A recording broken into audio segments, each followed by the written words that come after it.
Hey guys, welcome to today's video. In this one, we're talking about something kind of real, and that is slacking off in the world of firearms, concealed carry, preparedness. And I'm gonna be honest with you guys, I'm kind of in that season right now. I would say towards that back portion, getting out of it, climbing out of that rut, that hole that I've dug. I just kind of wanted to use this video as a sounding board for you guys. Like, is this something that other people are dealing with? And these are the ways that for me, I'm gonna try and kind of get back on the bandwagon, but if you guys have ideas, please let me know. I'm gonna keep this quick, but with my life, I feel like I'm entering like the adult phase. I already went to college, graduated, got my degree, got a real job.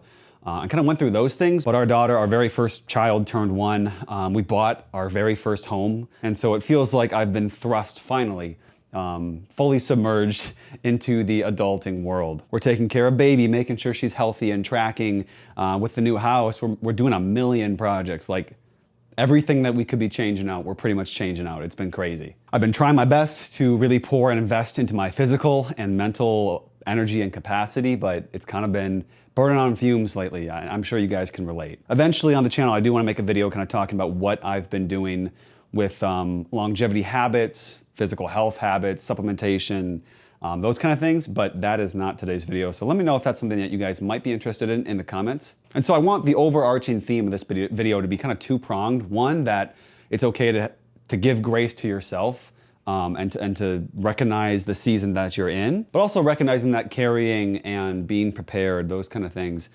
providing, it's not just a habit that we gotta do every day. It's a part of our mission, a part of our calling, and why we're here in the first place. So kind of balancing that dialectic, let's dive in. So obviously life happens. You're getting ready to go out somewhere, you forget the diaper bag, you forget your wallet, things like that. You might forget your gun, and that's okay. Dry fire becomes a chore and you don't want to do it anymore. And that's real, but what it adds up to long term of your EDC starts to slim down. You're not carrying the tourniquet anymore, you're not carrying the knife, you're leaving the IFAK out of your backpack, things like that. It really does compound and add up. Can't speak for you guys, but for me, something that I don't want to happen in the first place. So I think the core of the issue is how do we return to the mindset of being prepared, of being responsible, and really taking our own security, our family's security into our own hands for ourselves. And so obviously we're not robots, but here are some things that might help to kind of further cement these things that we've worked so hard to develop in the first place, to learn about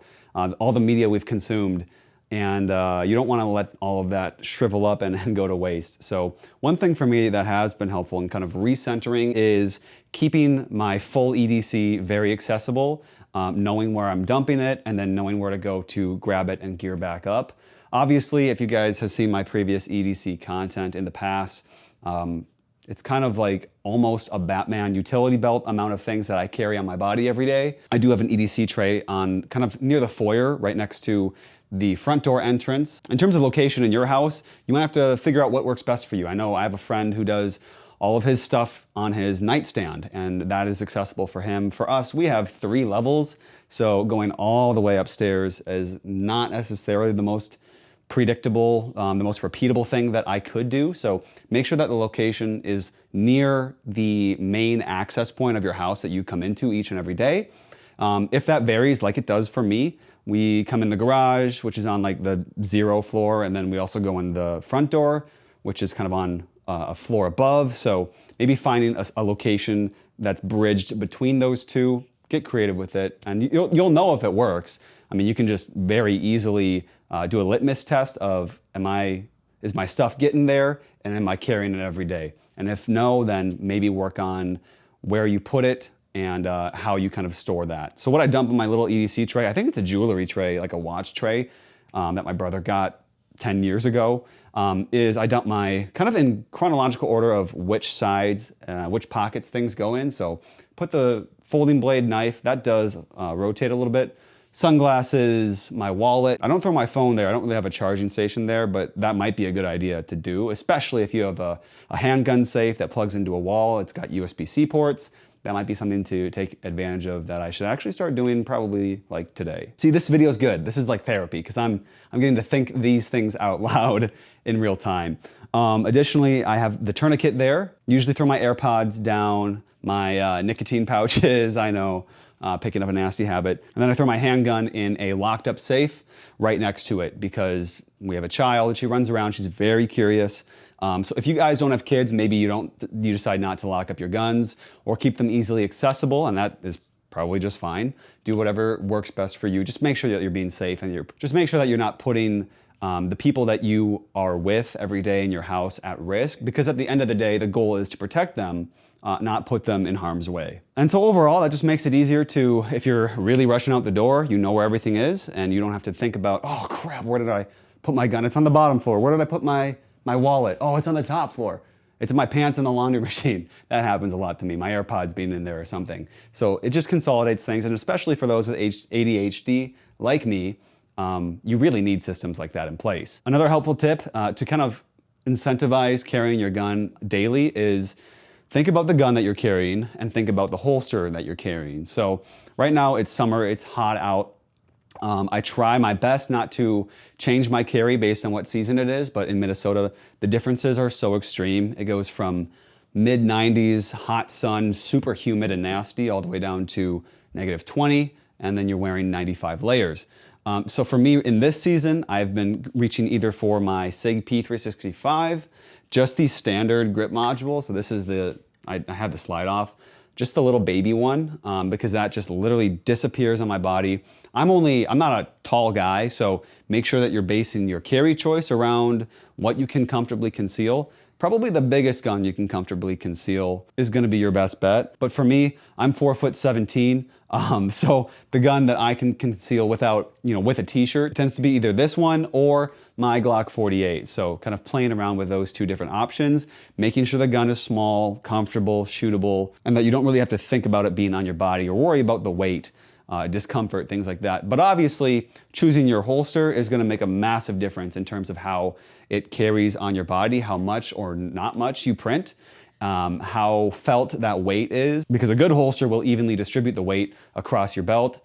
And then again, you have the belt, so making sure that you have a comfortable belt that doesn't hotspot on your body, that you don't have back pain from. So for me, I've been carrying with the Hunter Constantine belt. I've had this one for over a year now. As you can see, the elastic's kind of a little bit stretched out. So maybe I might try and see if I can get another one of these belts from Hunter. And the stretching of the elastic is on me because when I go to use the little boys' room, in the past I haven't been unbuckling the belt because I wear stretch pants, so the elastic, like the waistband, is stretchy. So I just drop trowel without doing anything. And I've realized too late that kind of stretches out the elastic. So I'm sure if you actually use the bathroom like a real adult, you might not run into that issue of it kind of getting nasty on you. Sorry for the TMI there. For holsters, still working on that. I do carry some. I have Tenacore holsters. I have some tier 1 concealed holsters, but I'm waiting on a couple holsters that some companies are sending out to me for further testing that I can report on in another future EDC update. So excited to get those. And I think those will just make carrying every day a little bit more easy. One thing that I try to do less, especially now, is if your outfit really just isn't working with it, or if you're not trying to have it on your body, but you should carry, especially if you're bringing your family along with, for me when I do solo trips, I'm just going out to do an errand by myself. It's more common than not that I won't bring a gun, which I am working on getting back on the track of that, because before I would just bring it everywhere and anywhere, even in places that I wasn't supposed to. But I digress. Throwing your gun in a little crossbody bag, a fanny pack, something that you can have on body at all times does help. But with kind of how things are today, how widespread and common it is to be carrying, to look tactical, I think it's very easy to visually point out, oh, that guy's got a gun in that bag, 99% sure. So I try to avoid doing that. But I think it's better to do that than it is to not bring your gun. So weigh that for, your guys' options. Next thing that I kind of feel like a hypocrite talking about is dry fire. That has been something that's fallen to the wayside probably for the past year and a half, straight.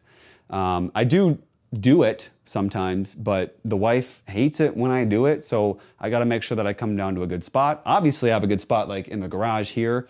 Everything's cinder block except for a couple portions of drywall, so bullets wouldn't go through if I did accidentally ND. So for you guys, I would say if that is something that you deal with, make sure you find a dedicated perhaps, but easy to access space that you can do your dry fire in. And then just keep the sessions small, keep them simple. Do the little things many times and master them, and set a timer. And once that timer goes off, you're just done. Another cool way that I'm kind of getting back into that flow is by habit stacking. So every day I do cold plunge, I do sauna, and I do cold plunge actually multiple times a day. So once the clock strikes, 4 or 5, and I come downstairs to do my contrast therapy, which is like 20 minutes sauna, 3 minutes cold plunge, and then you can cycle that as many times as you want. After I'm done, I'll just get out the gun and start doing a little bit of dry fire. One little special hack that I got from my buddy CJ over at AT3 Tactical is you can pop open your slide and stick something in it to impede the slide from closing all the way, and then on a striker fired gun, and then your trigger will kind of positively click every press. You're not gonna get, your first pull won't actually break realistically, but you'll be able to actuate the trigger more consistently than you would if you don't do that. So those are kind of some little tips. He made a full video on it that is probably way, way better than I could even attempt to make, because he's actually doing it. But dry fire absolutely is something that helps you get in those reps without needing to go to the range as much. And if you're watching this video, it's very likely that your time to go to the range is pretty dang limited. I mean, mine has been as of late. I haven't shot a gun, man, for probably like a month and a half. So, man, who am I to talk? Another way you can kind of habit stack things is like, okay, you put baby down for a nap.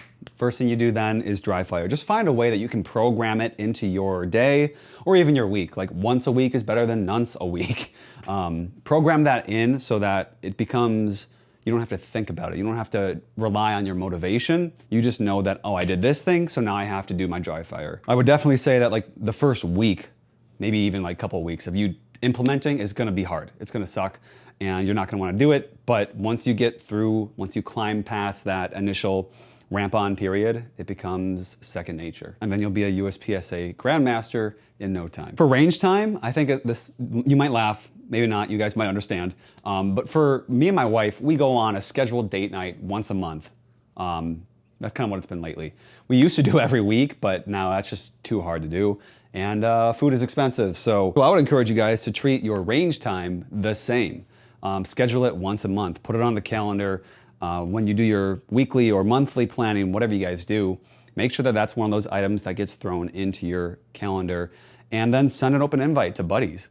Either it's a close friend or a group of guys. For me, with fitness, when I involve others in it, it makes doing it a lot easier, but also the act of doing it more enjoyable. So I find it to be the same thing for shooting guns and for literally any other guy activity, fishing, hunting, all of those things. Another way you can make it fun is by having certain drills that you'll come back to and revisit, perhaps with a shot timer, but absolutely just noting your accuracy and maybe keeping track of how you did last month, in previous months, and then seeing if you're improving over time. If you suck and you're not improving, well then maybe don't do that, because that will not incentivize you to continue going, but you get the point. One thing for me that kind of really flips on that motivation switch of remembering that, oh, I am a provider, I am a carrier, I am a protector, I'm a gun guy, is kind of refilling my motivation cup. You wanna balance this absolutely, because I think, especially for me, I can kind of go off the rails with consuming content and just having something in on my ears all day. And so you don't want to do that, but maybe having like a designated time in the week where you can go to your favorite YouTubers or try to explore new creators who are in that sphere. Put on a gun or preparedness podcast. I used to love the Mike Force podcast, man. But it's been some time since that's been a thing. And that even feels like my inspiration to make content here. When I was a kid, with me and my brother, we had a million Star Wars toys, and we would watch Star Wars: The Clone Wars TV show. We would put that on for about a half hour before our play sessions to get inspiration and kind of motivate our session. And I think the same has held true for me with other aspects of my life. Videography and creativity outlets and guns, absolutely. So don't be afraid to consume content, even if you think you know everything about guns. Another like mindset switch that you guys can make, and that I'm trying to make every day, is that when you're carrying, you have to remember it's not just for you. It's a selfless act. Carrying a gun is for you, your family, and then literally everybody around you. I know a lot of people are against the notion of this is the Wild West and everyone's got a gun and everyone can be a lone sheriff, a lone whatever, but it does really ring true that when you strap it on, I don't know if that's the way to say it. When you holster up, that's an action that has a lot of implications. The people you could impact with that choice to carry or not to carry, it's literally everybody that you meet in a given day. So just remember that. So for me, especially as a Christian, as a believer, like really taking to heart the fact that who I am, the spirit that's inside of me, the fact that God could use the smallest of interactions that I have in a given day to make massive impacts and change lives. I think that mindset really carries over to concealed carry as well. And remember guys, like look, I'm not perfect, obviously. I mean, I don't carry some days. I don't dry fire most days. And I'm still trying to kind of figure these things out for the new context that my life has taken on. So remember to give yourself some grace. But also with that, use it. Like don't fill up with self-hatred so that you're just like, oh man, I just suck, so I'm not gonna do this. Allow that forgiveness of yourself to fuel the drive to become what you always said you would be. So just to recap, if you feel overwhelmed, maybe just start with one of these things and just see how it goes. Let me know in the comment section down below what you guys are thinking, what you want to take on. Maybe you've already mastered this and you have some advice of your own to give. I would love to hear it, absolutely. So I hope this video resonates with you guys. I'm always nervous to make content that doesn't involve me like shooting or reviewing a gun, but I think it's important to talk about because I want this channel, I want this audience and community to just focus in on like being authentic and like talking about the real shit that happens in your day-to-day life. So if you like this content, give it a thumbs up, share it with a friend, subscribe to the channel. Thank you so much for watching. And before we leave, I would love to thank DK Mags. They're a fantastic supporter of the channel. They didn't supply any ammo for this video, but they've been a supporter for years. So if you are interested in guns, ammo, holsters, ammunition, I already said ammo, parts or accessories, MFA items, anything, silencers are all getting a $200 discount, so that's gonna be sick. Hit them up. If you're local to Minnesota, go on in-store or give them a call. Let them know I sent you and they'll give you a nice discount off of nearly everything they got. Thanks to those guys. Remember guys, stay safe out there. God bless you and your families. And remember to live a life worth defending. We'll see you in the next one.